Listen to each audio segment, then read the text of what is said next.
The following is a recording of the Greater Memphis chapter of the American Culinary Federation, June 2020 Stated Meeting.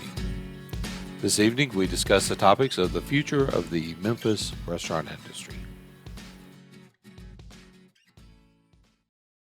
We'll get started. I've got just a little bit of opening business to do really quickly.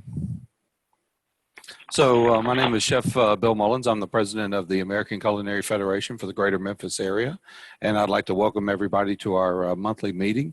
It's a small crowd tonight, but that's okay. We're going to be recording this session and offering it to our members so they can see what's going on in the Memphis industry in particular. So for those of you guys who are here, thank you very much, and I hope to we'll have a lively debate and a lively discussion on what's happening in the future.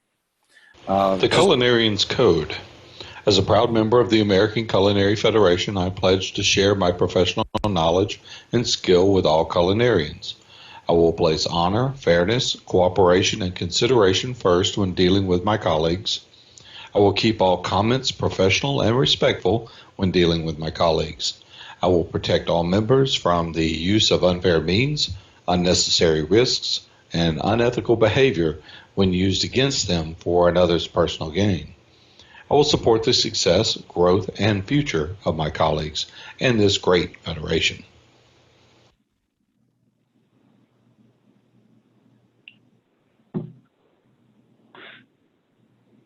So I'd ask if you would please, if you are on the online version, if you could open your chat window, just sign in, type your name and your email address, just so we have a record of who's here this evening. And at the end of the evening, what I'll do is I'll save that as a copy so we can do that. You don't have to do it right this second. You can do it at any point during the meeting.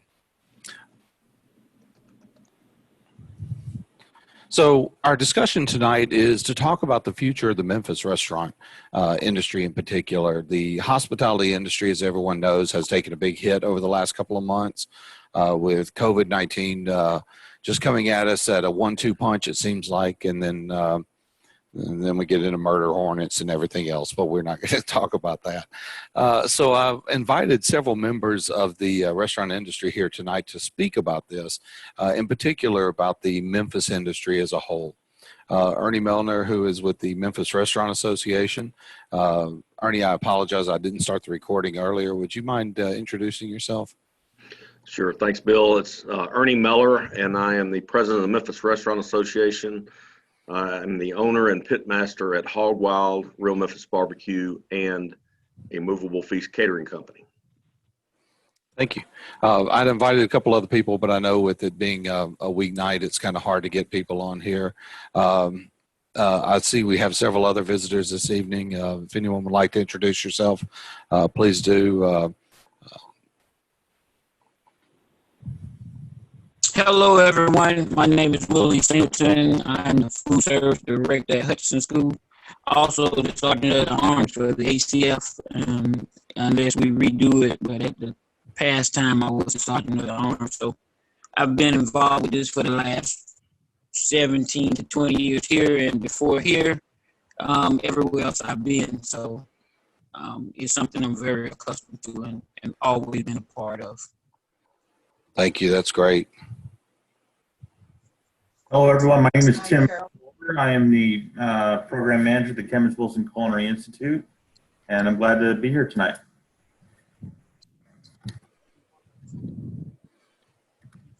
I'm Carol Singleton. I had once been serving as the secretary of the ACF here in the Memphis chapter. Now I'm a food and beverage director at a church, Mississippi Boulevard Church. That's quite heavy. I ain't sure we can hear you. Can you hear me? Yes, ma'am. Thank you. Okay, thanks. Dr. Goldman? Good evening. I am Suzette Goldman, and I was a member of this particular chapter, and I recently moved to Arkansas. I'm a hospitality and culinary instructor. I've been a college professor for 20-something years, so I'm trying to get as much information as I can to help the restaurant industry get back on track and back on its feet as quick as possible. Glad to join you all this evening. Thank you for coming.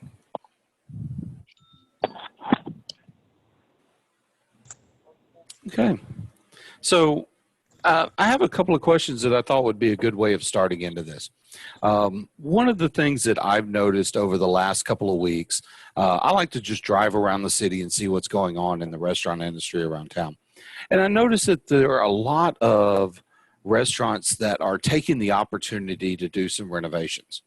Um, what do you feel is the benefit of this, and is it a benefit, or is it a getting accustomed to the restrictions that are put on us? Are they taking this opportunity to better their facilities and that sort?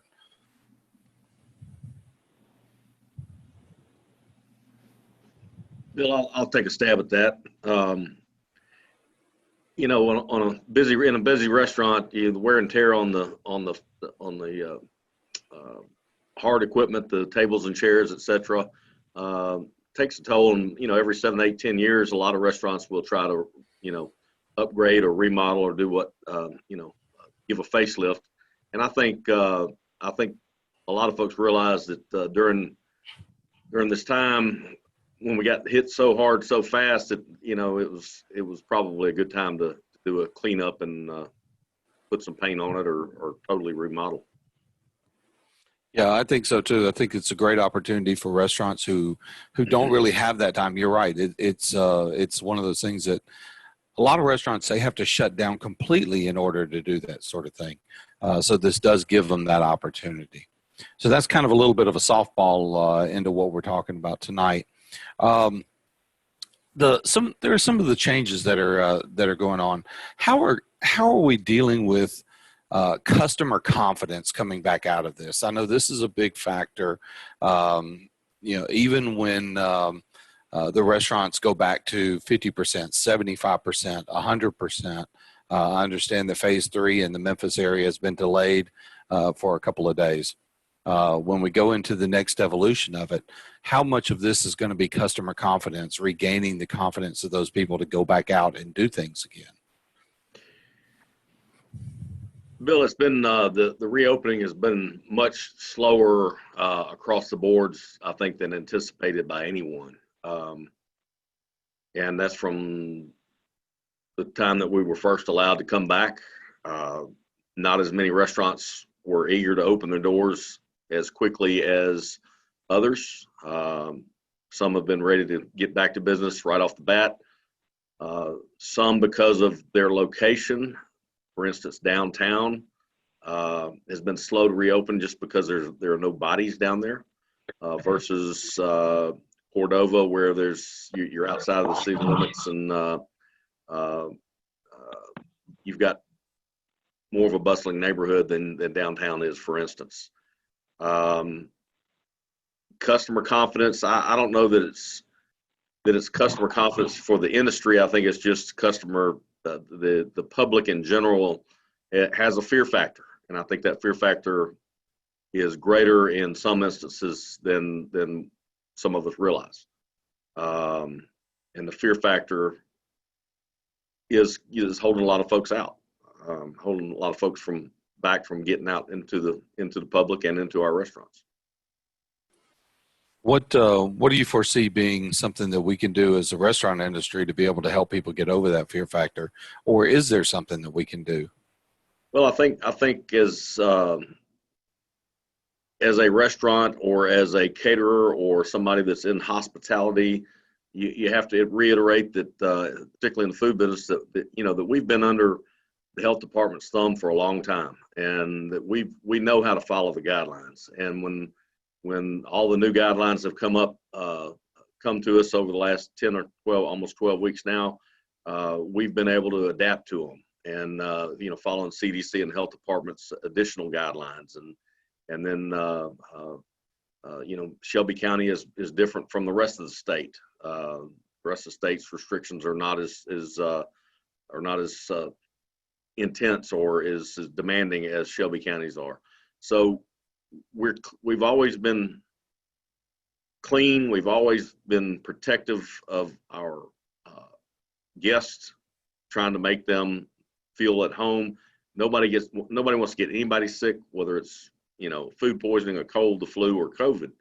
And so I think now with all of the protocols that have been in that you're seeing restaurants across the board, maybe not 100% of them, but 90% of them that are really trying to follow the rule and the law and the protocol and keep things clean and keep people safe and give the right perception to the public that, hey, I can go in here and eat a safe, have a good safe meal and relax, and then go on about my business. So that actually kind of, please. No, please go Let ahead. me go at it from the other angle, because we all have companies, but let's just say as the customer confidence going out to eat. I think what we have to do at this point is when we go visit or frequent our favorite restaurants and we see that they're doing all the provisions that has been asked by the Surf Safe or by the Shelby County, and we see that they are taking all the necessary precautions, then maybe somehow, everybody is social media nowadays. You might want to say, well, ate at Roof Chris this week, and I noticed that everybody had gloves and everybody had masks, and it was a great environment. They had the 6 feet distancing and so on and so on, and we put it out on social media, and so everybody said, well, I don't go there often, but knowing that it's good, I'm gonna go there because they're taking care of business. So from the customer point of view, I guess we could say it like that, and build our confidence up to go there because we had somebody else go there and say it was okay. They took care of their business. Bill, if I can respond to that, Mr. Singleton, I think that's an excellent point. I would ask that if you went in and had a negative experience, that you not put that on social media, that you take that up with management, because we all know that, the pats on the back, you got to give 100 pats on the back to get one recognition, and one negative recognition, you get 100, frowns on the face. So, but I agree with you that. said that exactly perfectly. Yeah, absolutely. I think you're absolutely right on that on both accounts. That I was thinking when you said that, I was immediately going in my head to Yelp, how one negative comment on Yelp can drop your ratings significantly in the restaurant industry. And we all know that one person that's going to post something, whether you do something right or not for them. Speaking of the sanitation and the health code regulations and things like that, what are your feelings on gloves? Having trained in multiple areas, New York, Colorado, Alaska, West Virginia, Memphis, Mississippi, I know that the glove laws vary from state to state and even region to region sometimes. How do you feel about gloves, and are restaurants properly using them? Are they changing gloves often enough to be effective this COVID-19?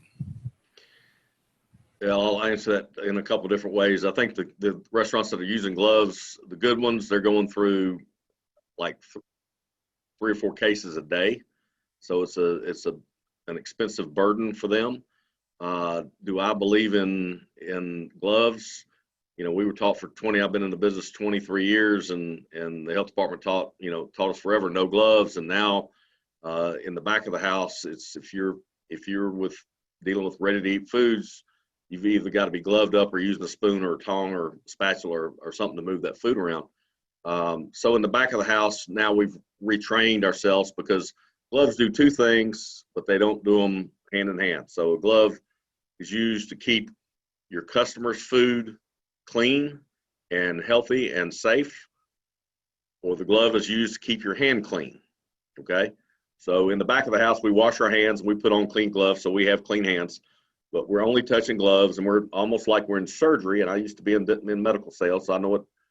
If you've ever watched TV, they do a decent job of keeping themselves sterile. We're not sterile, but we're keeping our hands off of dirty surfaces.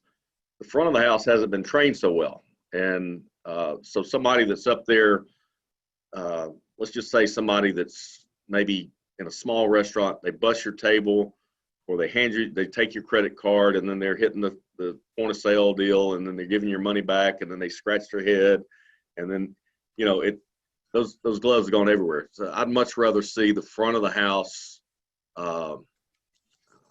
washing hands more, using hand sanitizer in between washes than the gloves. I think the gloves are misconception. That's my personal opinion. But yeah, there you go. Do you feel that? Oh, Go ahead, Tim. I couldn't agree with you more about the misconception about gloves. I do think, though, with this heightened awareness that all of our, we're talking about consumer confidence.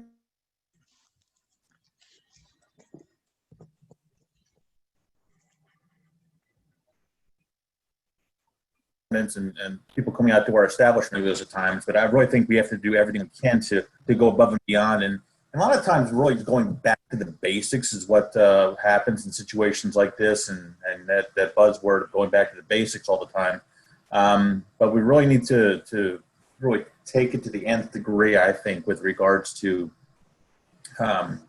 proper sanitation, at least show everything from hair restraints, masks, which in the back of the house, they should be wearing masks if they have a face guard shield, if they have beards, and we need to go back to those to the basics. And I think in order to restore that customer confidence. So do you feel it's more perception than it is anything else? How the customer perceives it? It may, perception is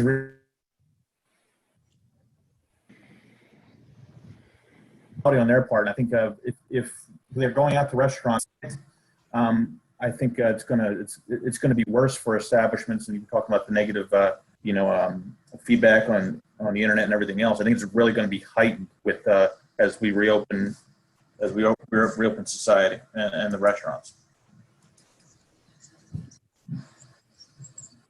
Dr. Goldman, I'd be interested to know your opinion on this, because I know as an educator myself, we see it from a certain point of view.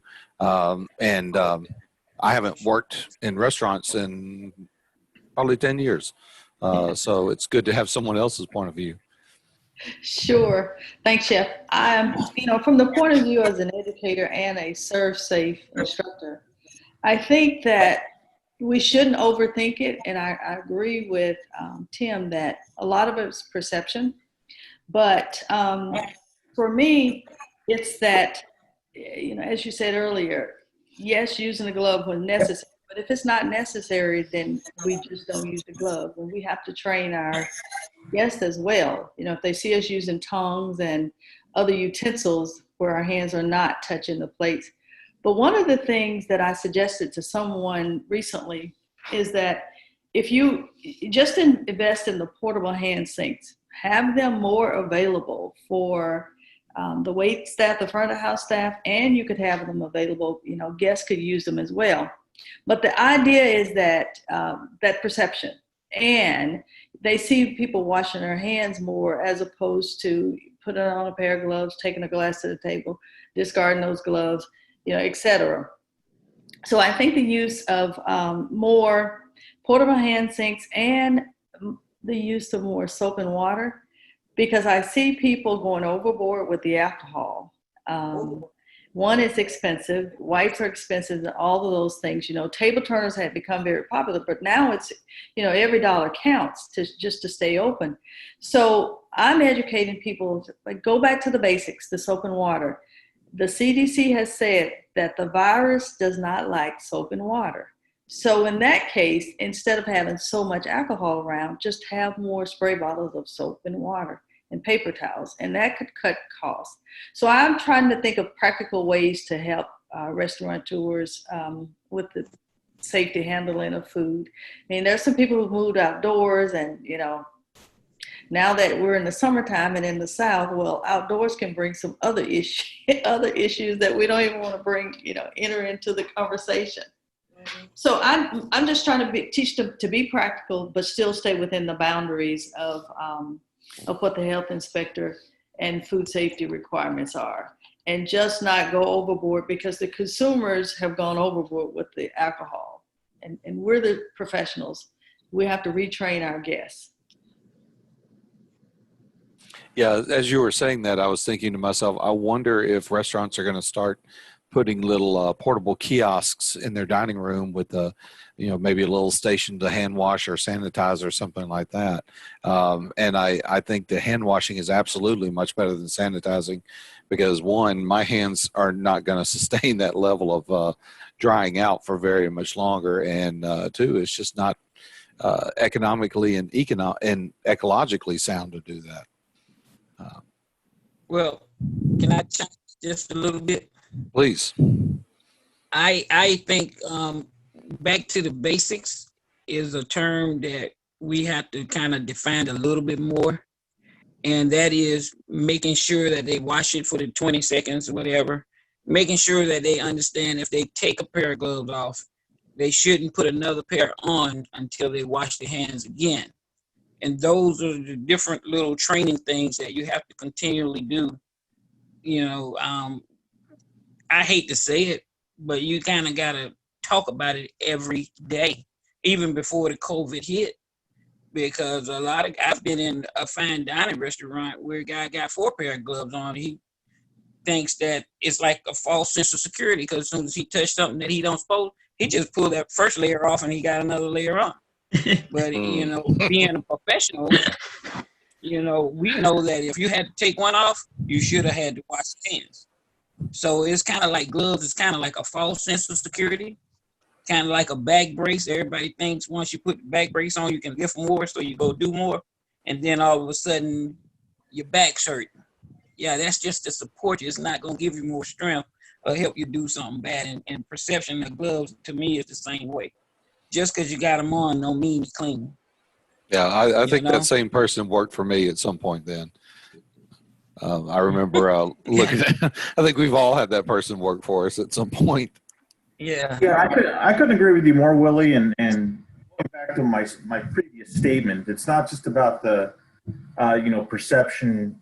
Well, perception is very important, but we even see servers who are, I think it's going back to the basics of not delivering glass, not delivering a drink with your hands around the surface of the glass where people are drinking from. It's little things like that I think are going to be, that's going to be heightened. I mean, I was talking about the gloves. I was really referencing more, in open kitchens, back to the house, and operations like that. But really, we just need to hone in and focus on and building that consumer confidence as they're coming back in the doors, because it's going to be, it's shaky. Tim, you're exactly right. And a lot of times, average consumer, Right now, when they walk in and they see you with gloves, they satisfied. A lot of time the consumer, when they walk in the door and they see guys with gloves on and stuff, not necessarily in the profession. Yeah, perception, they satisfied. Okay, look like they taking care of business, but you just have to make sure our guys know what they're doing. Right.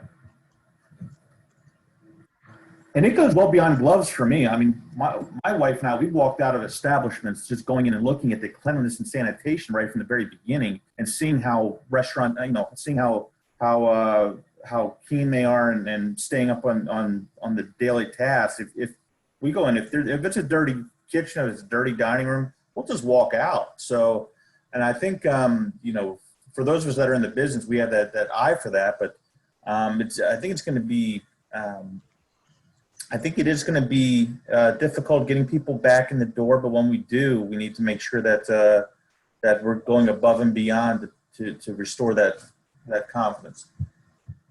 Tim, one of the play off what you just said, the customer confidence is extremely important. The sanitation that I see most restaurants, I don't ever want to say all because there's never 100% participation, but most all restaurants are trying to do their part as far as cleanliness and sanitation, either after each table turn or on the common areas, after a certain amount of time, door handles and whatnot. And I really think that in the good restaurants, the ones that are managed well, that have team players, I think that will continue down the road, even past, us finding a vaccine for COVID-19. which is a good thing. I mean, that's a very positive thing. I think at some point, you know, the gloves will go away and the masks will go away, but I think we've got to live with them for several months longer. Yeah, I had a little road trip this weekend. I had to go through, had to go to LA, Lower Alabama, for those of you guys not from the South, and discovered something really, really quickly, that in that part of the state, a lot of the restaurants, a lot of the places I went to, they did not have gloves on. They didn't have masks on. So I think, I don't know if it's the fact that they just cleared so much faster, or they didn't have an outbreak, or what it was that prompted that. But it seems like Memphis is taking the situation a lot more seriously here, which I think is really one of the things why we've had so few deaths in this area, thankfully. And I think the restaurant industry is unfortunately taking the brunt of all this, and the hospitality industry in general. So my next question is, one of the things that has been brought to attention recently is the use of delivery service such as Grubhub and Uber Eats and things like that. They take a healthy bite out of the ordering process and the fees associated with this. How has these services affected the restaurant industry currently? And for those that are not only using it, but are also choosing not to use it and doing their own delivery? Well, the third-party companies mostly, on average, take about 30% off, you know, out of the restaurant's pocket. So if they sell an item for $10 before taxes, or I'm not sure if it's before or after taxes, but let's just say before taxes, they're getting 3 of those $10.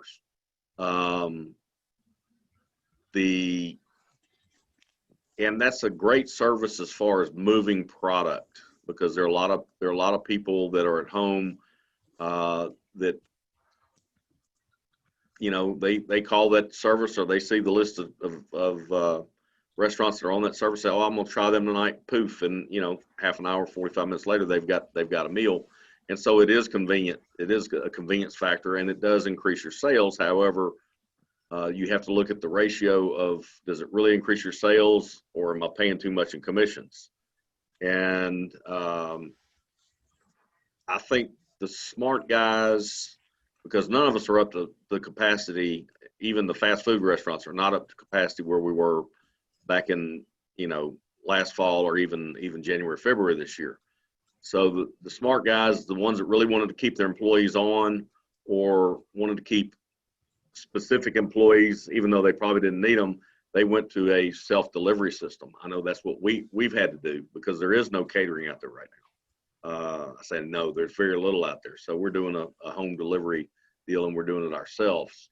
There was one gripe that I got last week, where I believe it was Tsunami. Their restaurant was put on one of the third-party vendors' lists, and Tsunami had not signed up nor agreed to do that. So they were getting these calls for orders. Well, the kitchen's taking the orders, and all of a sudden they're going, wait a minute, where's this food going? And anyway, it was a debacle, but we helped them bark up the right tree and got them to, you know, get it squared away. But you really have to watch your P's and Q's. Yeah, those restaurants that are. Oh, please go ahead. Have you guys had to take the SurfSafe delivery, packaging, reopening? Have all of you guys got that done? I say everybody. I know my crew, myself, and all of my crew. I mean, I had 24 full-time employees, plus about 40 part-timers, and I have 5 people plus myself. So we have all done it, in my business, and we have asked across the city. Of course, with it, we only have about 200 restaurants in the association. There's probably 800 to 1,000, if not more, restaurants in the city. There's probably a lot more than 1,000 if you count all the, you know, if you really made a head count. But we have put that out there. The National Restaurant Association put that out there, and the Hospitality Tennessee, our state organization, has put that out there, and there's really no excuse. And if you've taken it, it's 10 minutes. There's 2 videos. They're 10 minutes apiece. It's easy. It's simple. It makes sense. It just, reminds you of what needs to happen. And yeah, I learned a couple little things that I didn't know, or maybe I'd forgotten. So it's worth the time to take that class. Mm-hmm. Okay. Yeah, it's a neat little package to be able to do that, and it's free for everybody to take right now, which I think is important for restaurants and hospitality units, because they need to have something that they're not spending money on, that they can get back out there and earn a living with. Mm-hmm. Food handler, safe food handler was free for a while too. I did not know that. Yes. Yes, Yes, it was. It was free for the month of May, but there are some educators out there who, like myself, willing to offer people, I know in my area, very low rate where they just pay for the materials. But also the other thing is that for educational side is also helping restaurants to come up with more items that are easy to for delivery, for pickup, because I think for a long time people will still do the pickup services, and some restaurants I know in this area just didn't adjust their menus, and it's very difficult to take items on your regular menu and have someone pick them up and take them home and expect them to have a good experience as if they were dining in. So as with everything, with a crisis, we learn, and some restaurants just need to adjust a little bit more. I don't think we're going to go back to quote, normal. It's going to be a new normal for most places, and we just have to get people to think outside of the box. That you can reduce some of your inventory, save costs, readjust your menu items by taking some of those things you have on the menu and creating carry-out items from what's left, as opposed to discarding food, and because you don't have lots of bodies and seats to be able to utilize them. So my thing is trying to help people to just think smarter, figure out how to take what you know to do, already know how to do, what your skills do already exist in your restaurant, and help you create something that you can sell that's a little bit different, but from the same ingredients. So do you think there'll be a paring down of menus across the board and going away from the place like, I won't mention any restaurant's name, but they're a factory that involves cakes that have some cheese in it. 32 pages of menu. 32-page, what I call the Book of the Dead. It's just this thing that you just flop open and it takes up the whole table. Do you think we're going to go away from that style of menu and go to a pared down, more focused menu at this point? I do.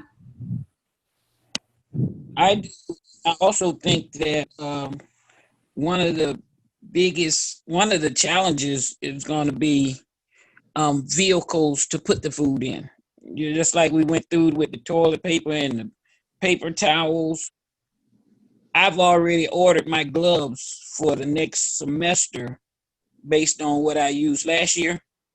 And just 2 weeks after, we mentioned it in a district meeting, and I had clients that ordered them, and they started getting 2 at a time. They order 20, they can only get 2. And next week, 2 more come in, and next week, 2 more come in. I think we're going to find out as we realize the next normal is packaging and delivering, that we're going to have a problem with vehicles to put the food in, because we're going to want a nice vehicle at a decent price so that we're not getting killed on a box lunch, and the box costs $1.25 and the food in it is, $3, and you need to charge $14 for a box lunch to make money. That's not what you want to do, but that's going to end up what's happening. So as someone who actually enjoys this new normal a little bit, I'll say that because I don't necessarily go out to eat at a lot of restaurants to dine in. So I do enjoy the fact that I can call and have a full design meal and ready to go for me to pick up, because I just don't have the time to sit down a lot of times. I can absolutely appreciate that point, that I don't want something flimsy that's going to be soggy and torn up by the time it gets to my house. You want something that's going to be a little nicer, something that's going to be a little more sturdy and will stand up to it. But then you also have to deal with the waste product of it. Do we start to see more going into the biodegradables and the more of the eco-friendly style? Yep, and the more pricey. Anything you get that's eco-friendly is gonna be a little pricey. Bill, I'm going to play off of what both Mr. Singleton and Dr. Goldman had said, and when we look back, there are a lot of restaurants that didn't do carry out or did minimal carry out, and a lot of folks had to do what Dr. Goldman was saying and rethink the whole ticket, and most of them got smart. And I'm thinking of some of the nicer dining places. They didn't offer their entire menu. They said, okay, what can we do? What will travel from here to someone's house? You got to figure 15 to 45 minutes to an hour time frame from the time it comes off the grill or out of the oven and gets on somebody's plate. What can we do that's good and still have enough variety, and put it in hopefully the right packaging. You're right, Mr. Singleton, there has been some challenges on getting items that you need, whether it's gloves or to-go packaging. And a lot of these, and that whole scenario has kept most of us in business. I mean, it has, helped us survive, and most restaurants, even the higher end ones, will likely continue to keep that to go and carry out and even curbside service in place. I'm going to change the subject just a second, if you'll allow me. The to-go alcohol provision that the governor let us do has been very, very beneficial for those that can serve alcohol. I'm not saying it's bringing them $1 gajillion, but it's certainly helped to move inventory and has helped bring some dollars to the bottom line.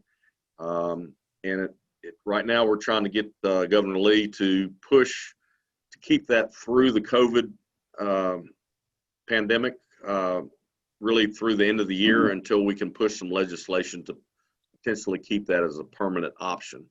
And so that is something that we're working at, not only at the local level, but very much so at the state level. And I'm on the board of Hospitality Tennessee, and I've also been fortunate enough to be on a subcommittee of Governor Lee's Economic Recovery Group task force on reopening restaurants across the state.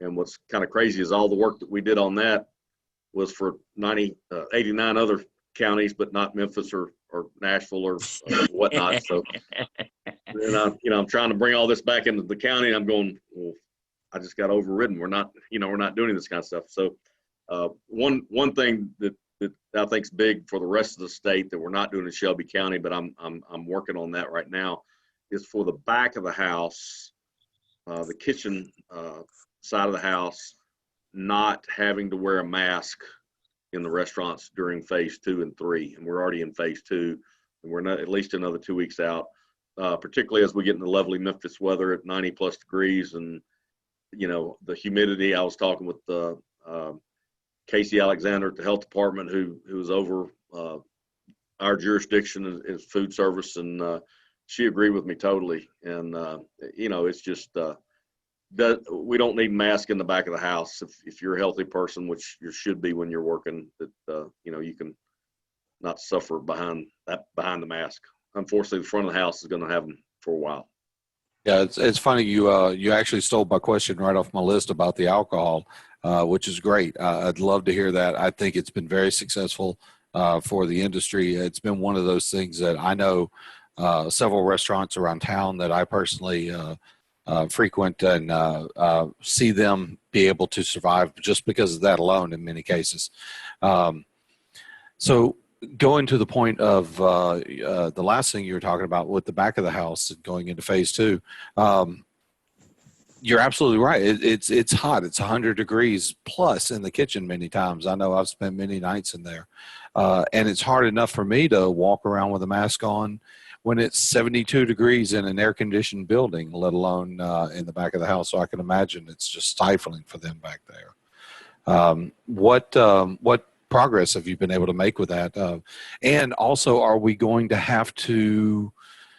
So there's a culture in the restaurant industry. We don't offer benefits as often as we should.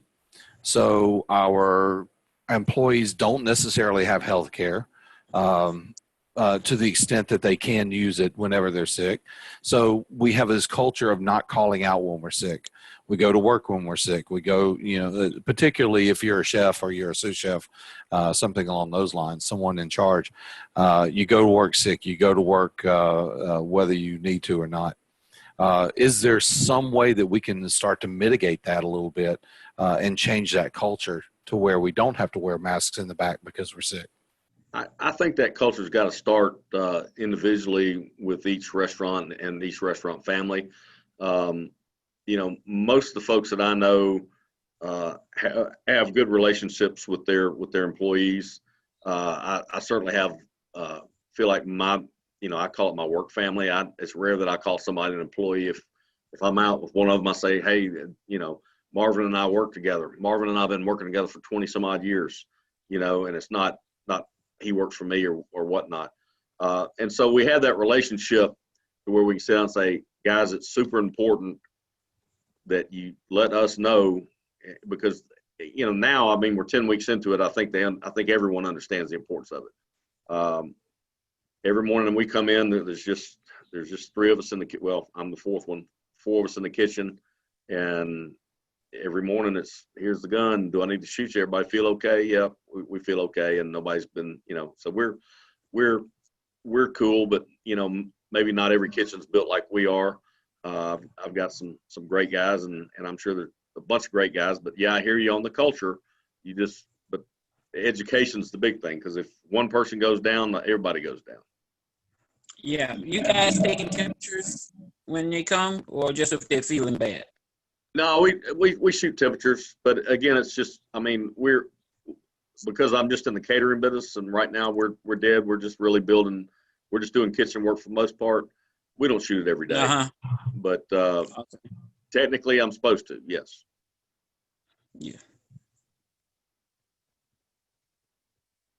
Dr. Goldman, I was thinking about this in the educational standpoint. I know that we enforce this in ServSafe all the time. We talk about, if you're sick, call out. If you're sick, call out. If you're sick, call out. And then somehow or another, they get in the industry and they feel like they can't call out. One of the things that is happening now is the National Restaurant Association is finally starting to get together healthcare plans for the employee workers. Do you see that as being a benefit? As something that can help provide that gap in there, to be able to provide them an opportunity to be able to call out if they need to take time to be able to go to the doctor? I think it's extremely important that we help get that legislation, pushed through, so that employees can feel comfortable that they won't lose their job if they call out sick. I was listening to the Arkansas governor's report today, and in the northwest area of the state, there's I think it's a pork producing plant, but so many hundreds of workers have gotten sick. And so their families at home have gotten sick, and then it's just spreading 200 people per day at this rate. And so I think we have to be very careful in this industry that we don't want the same thing to happen, because in most of our restaurants, we have a large Latino population, and they sometimes live in large families. And so we have to let them know that everyone who works in our workplace, even owners and managers, that if you feel sick, stay home. So That I agree with, and I'm really glad that the National Restaurant Association is leading that. The other thing is that I think we should keep the push on for support for small businesses, especially those independent restaurants, making sure that there are funds out there available to help pay their employees. You know, the PPP is great, but I think we're going to continue to need those kind of resources as we move through the summer and into the fall. So I think we should stay on top of all of our legislatures, you know, that our industry is extremely important. And we don't just need a one-time fix. We need something that employees can feel comfortable, that they'll have a job, and that some of them, you know, will defect because of this, because they lost their jobs. And we don't want that to happen. We want to be able to keep our best employees still employed in the industry. Yeah, that's a good point. That's an excellent point on that. Especially, I was thinking about the defection aspect of it. Do we expect to see a lot of our employees return back to work? I know that there's been some contention about that they're making more being off than they are working right now. But I know that's going to go away. Are they? Have you heard, Ernie? I know you spend more time in the restaurant industries than I do lately. Have you heard whether or not that's happening? People are coming back to work?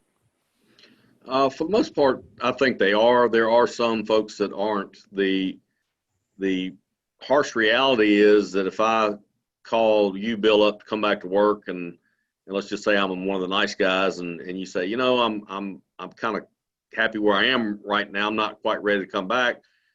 And I say, Bill, I'm offering you your job back. I said, I'm going to let you think about it till Monday.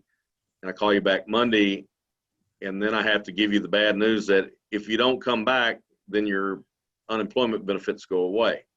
Because, you know, with the federal $600 federal bump, and if you're making in Tennessee, if you make the max, which is $275 a week, that's $875 a week, which is 22 hours, $21.87 an hour, which is probably more than you were making. You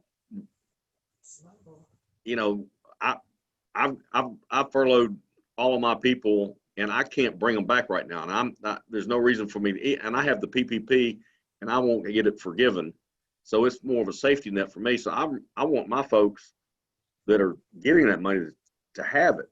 I'm going to change the tune just a little bit, because this is a concern for me, and should be for everybody. You know, in January, we were at less than 3%, close to 2% unemployment. You could walk out of anywhere and go find a job doing whatever you wanted to do if you could communicate and show some responsibility. Now I've heard numbers all over the place. I know I know the national average is somewhere around 15%, maybe a little higher. In Sevier County, Tennessee, which is Gatlinburg and Pigeon Forge, which is a huge tourist area, they're at 30% unemployment.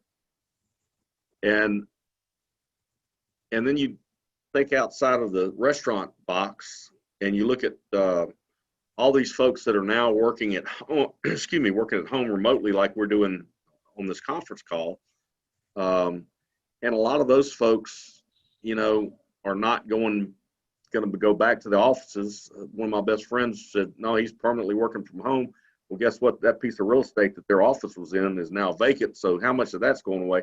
My point being that the unemployment rate is not going back to 2%.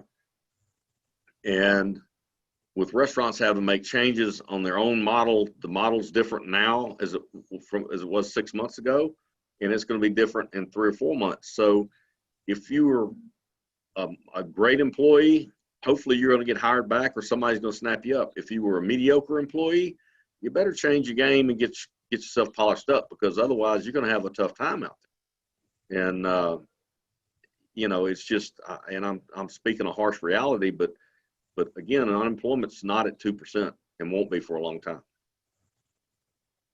Yeah, and that also begs into the equation the hospitality industry, hotels, and the entertainment industry. And I know Eric, you can speak to the entertainment industry currently right now because of the situation with the theaters. Yeah, and I think there in the entertainment industry, they're having a hard time to convince those kids making a minimum wage to come back to work. You know, they all got furloughed, and what's going to happen down the line? You know, when you can sit at home, unemployment right now, make 21.87 or whatever it is, it's going to be up to those business owners to really communicate with the government that they're offering these jobs back. And this unemployment benefit is not going to be given out after their jobs are offered back to them. So I think that's the issue that they're having right now in the entertainment industry, is trying to open back up and getting those employees back in working at minimum wage. Yeah, absolutely. So at this point, I'd like to ask you guys if you have any questions or any thoughts that you'd like to share with the group. Doctor? I wanted to ask those of you who are operating restaurants, your thoughts on the whole ad in a market. I know some places did that where during COVID, when it was really, everything was kind of closed, where people could pick up products, you know, eggs, flour, that sort of thing. Those of you who are in the business, for me, as I teach, I'd like to know your thoughts on that as being one of the options for diversification, or, you know, having another channel of income. I think that's, I love the question, Dr. Goldman. And we did a little of that personally in our shop. Not so much raw product unless it was ready to put on the grill or put in a, you know, packing things by 4 and doing that kind of thing. We did, you know, turned a lot of brisket and a lot of turkey into sliced meat packaged by the pound and that kind of thing. And we're in a neighborhood where we don't really have a retail presence. But I think it's a great thing. That I will say that I talked with Jimmy Kaiser, who's the president of U.S. Foods in Memphis and Little Rock, and today, and we were talking about, you know, food chain supply or you know, supply and demand from his suppliers. Supply challenges is what I'm trying to say.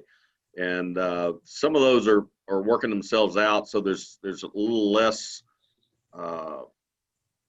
buckle in the system. But again, pork and beef and cheese are you know, 3 big items that are still hard to get, and prices are going up. But I don't know that I would go try to start a brand new business doing that.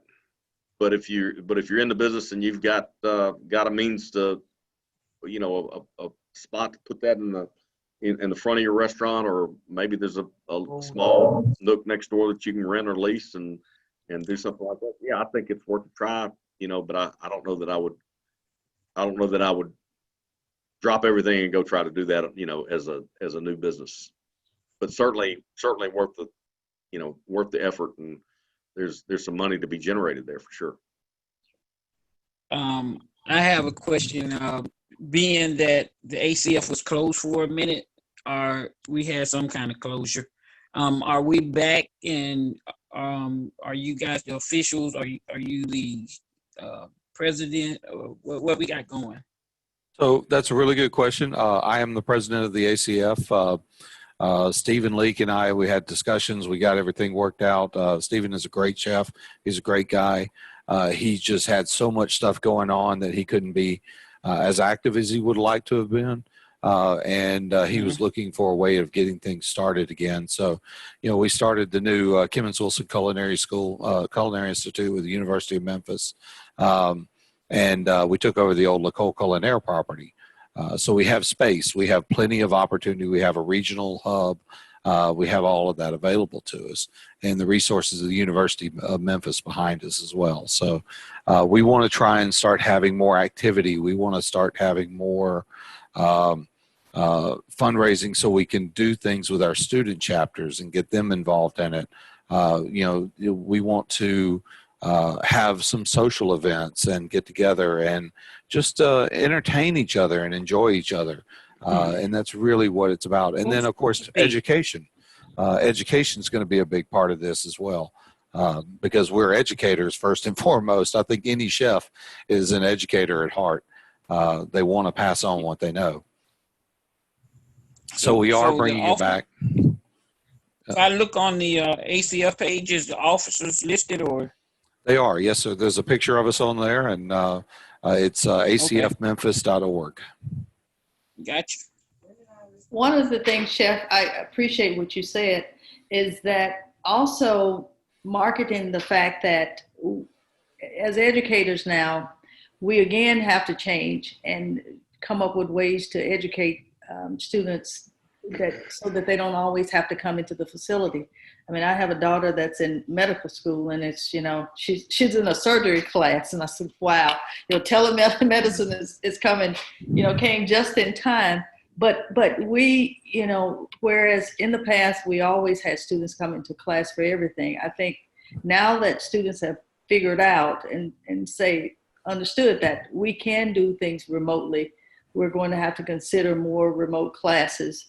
And I see it as an opportunity to teach more people who are already working in the industry, the non-traditional students, such as, Ernie, if you had someone who you needed to, to brush up on a skill or something, they could do some classes, remotely and with Zoom. So I think that we should take this opportunity to spread the word that, as educators in this industry, that we're also going to change and meet the needs of the new student population. Yeah, absolutely. And, we've been struggling with the National Restaurant Association. They're trying to find a way to allow for remote monitoring and proctoring of the ServSafe exam as well. So that's another avenue that we're looking at dealing with in that as well. So yeah, it's an absolute game changer. I know I'm teaching classes online that were never designed to be an online class. So getting my head around that particular model, thankfully, I think we'll hopefully have some semblance of normalcy come the fall. But we make adjustments and plans in case we don't.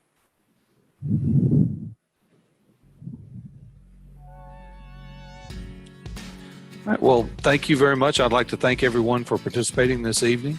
And I look forward to working with each of you guys. And I just want to wrap things up and say that I think this has been a great discussion this evening. I hope we've gotten some ideas for those of you guys who are watching that are not a part of this live cast. I hope you've gotten some ideas for your restaurant industry, for your particular niche. And take away from that, if you have any questions, you can email me at president@acfmemphis.org. You can check us out on the website at acfmemphis.org. And there's various other little social networks that we have out there as well. And if I can be of any service to you, if the ACF can be of any service to you, we'd love to have you.